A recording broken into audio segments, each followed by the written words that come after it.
came in this industry with all the odds stacked against me. Had to get it from the ground up. Follow me as I build my empire. It's trucking with Leek.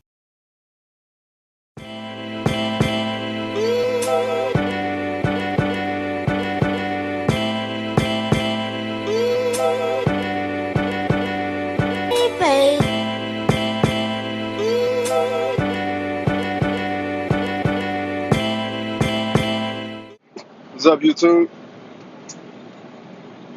What's up? So today, man, I'm get right to it. So I see I don't really see too many people on YouTube talking about the process for you to get your own authority in car hauling. You get your own auto transport company.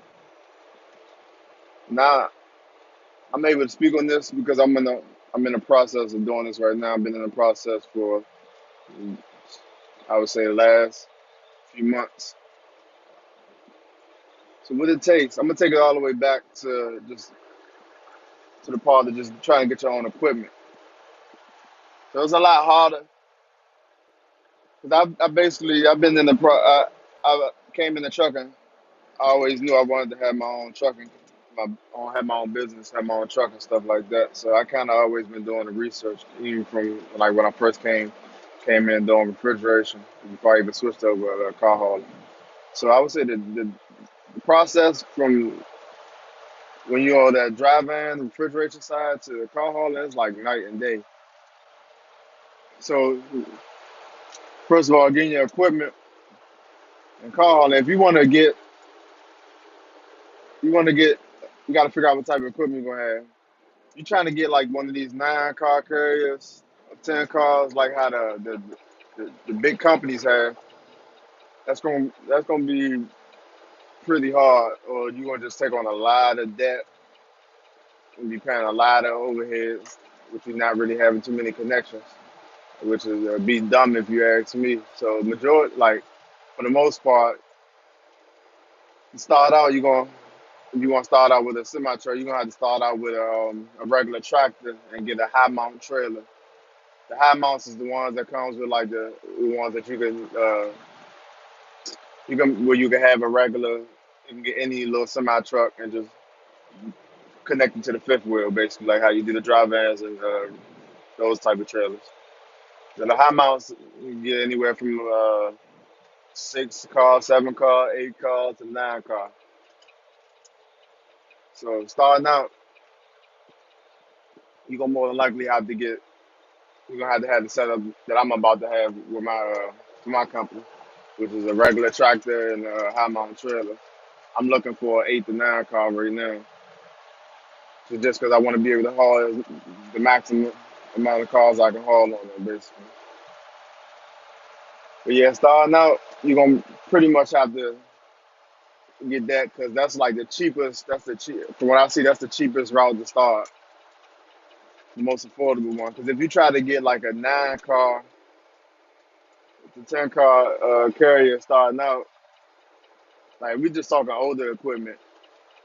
An older one like that, at minimum I've saw is like around 70, 75,000. And that's not even including if you got to do like a rebuild on the engine. So you basically, it's gonna be up there. Trying to start out with one of those.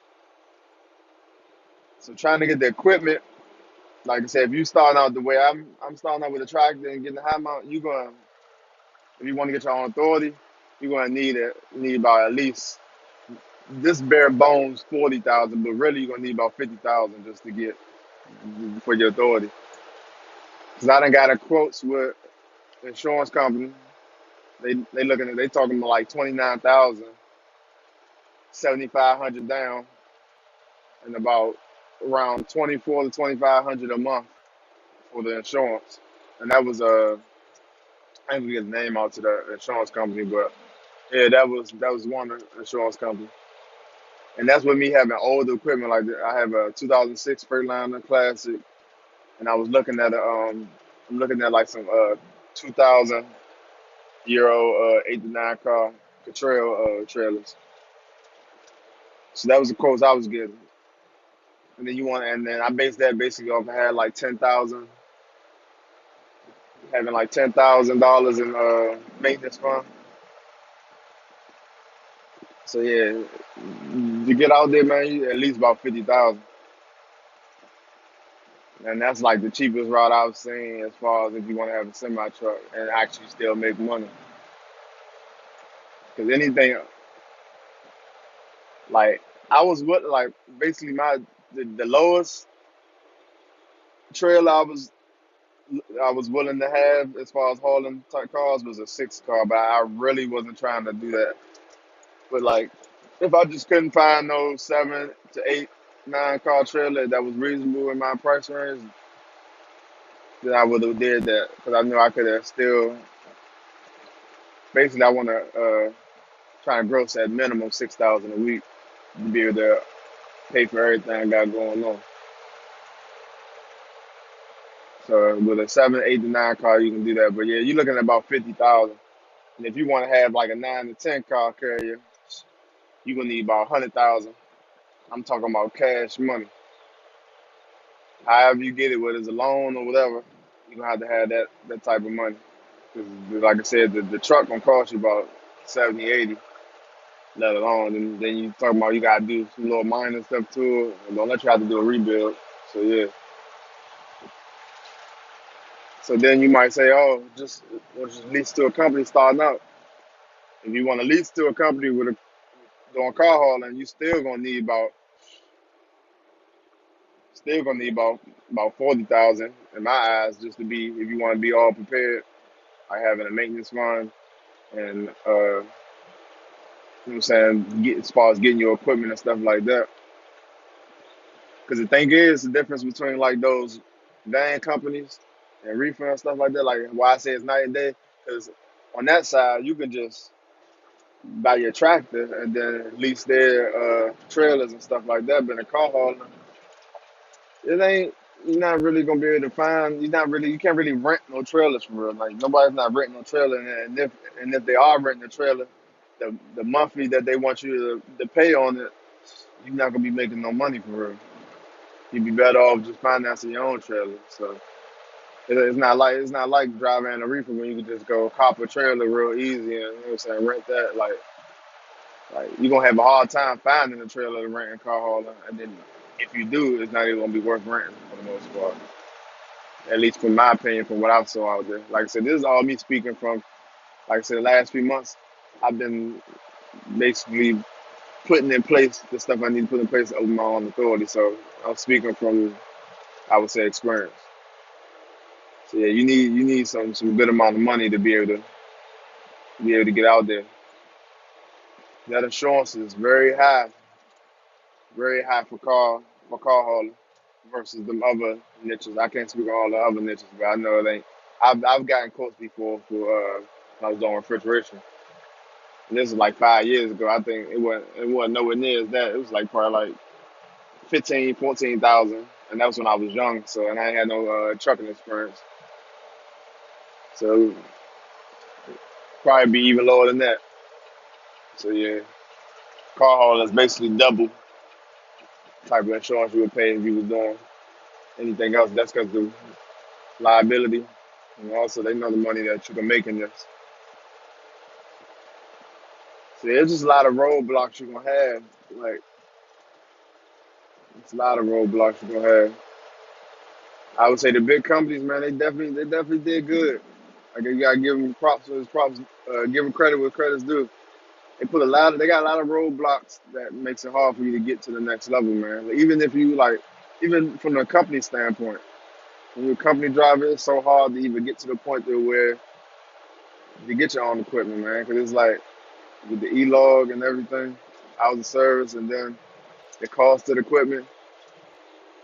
And then a lot of what I saw from a lot of another reason why I'm not really trying to lease onto no company. Why I didn't want to lease equipment because most people say, "What you? They got companies out here which you can lease their equipment, bruh." And car hauling, they make you sign like a 4-year contract with leasing equipment, and then I'm not trying to do that. Like that, you know how much different stuff could go wrong or stuff that can happen in a 4-year time frame. I wasn't with it. So my mindset was basically stay company until I get up enough money to be able to get my own authority. It's not no walk away leases and car hauling, man. Put it like that. Because a lot of these trailers they rust out real fast, and then you gotta replace stuff on them. So it's like you're not gonna have people renting those out. There's a lot more maintenance that come with it. You got the hydraulics and all that stuff. It's not like those other trailers. So what else, man? Yeah, so just getting the equipment, like I said, they got a lot of hurdles that you're gonna have to overcome. Getting the money to be able to get your equipment, and then trying to get your authority too. It's a lot. It's a lot. It's a lot. It's a lot. What else?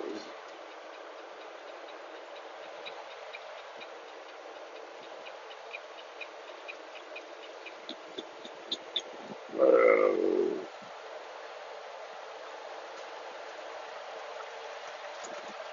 then you got to realize too, if you go lease to a company, lease to a company that has company drivers,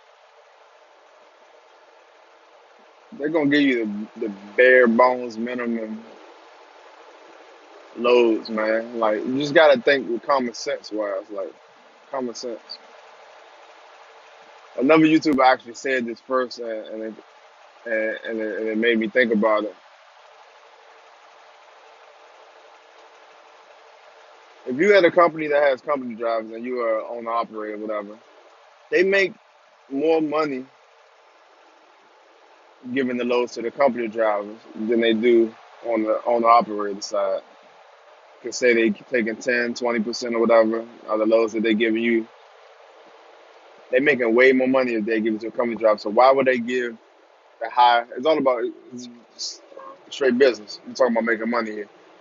If a company has company drivers and owner operators, why would they give the higher paying loads to an owner operator when they're gonna make the less money off of that load? Wouldn't it make more sense for them to get that money to a company driver? So basically, what I'm saying is, if you go lease to a company like the United Roads or any other company, but that's any other company that has company drivers, it's gonna be hard for you to level up after that. You're gonna be stuck. You're gonna have a ceiling basically. They're gonna keep you at a certain ceiling where you ain't gonna make so much money because for one, why would they help you get to the next level, have your own business, and you potentially being competition? First of all, think about that. And for two, like I said, you're not gonna get the good paying loads. They're gonna keep you just enough, just so you're not complaining, but they're not gonna give you the stuff that's gonna help you get over that. And also, the difference between, like I said, a lot of my videos I be comparing. I guess like the dry van reefer versus car, just show people how different the shit is because I did both. So one I would say it's not even no owner op, no own. It's not a lot of owner operator only companies in car hauling. So, but if you're going to lease, majority of the companies you're going to lease to going to have company drivers. Versus on that other side, there's a few companies out there that's owner operator only.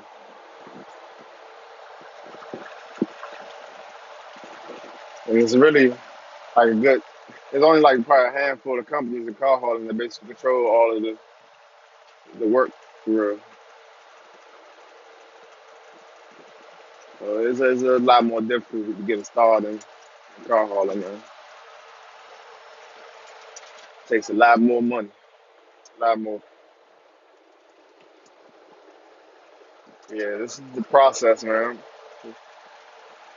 So that's why it'll take a lot of sacrifice. But if you want to get started in car hauling, like I said, I recommend stay company and just keep buying your equipment, like a piece of your equipment at a time.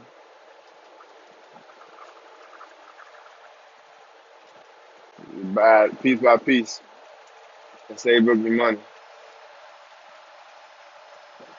And I recommend you find a company that's 1099, this contract,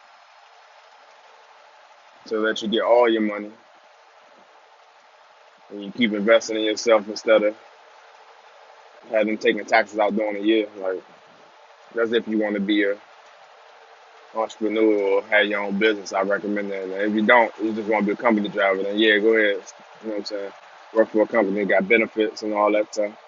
But if you're trying to get to that next level, trying to tell you, it's not. It's gonna be a lot harder if you're an employee with benefits and all that stuff to get to the next level. That's just my 2 cents on that. Like I said, I only speak on stuff. I only speak on stuff that I have experience in or that I've been around. Basically, I might some stuff I speak on might I actually done it yet, but I'm in the process of doing it. So I'm saying how it is. So I ain't gonna never talk on nothing that I ain't got no type of idea of. So yeah, man. I hope y'all find this information valuable, man. I'll holler at y'all on the next one.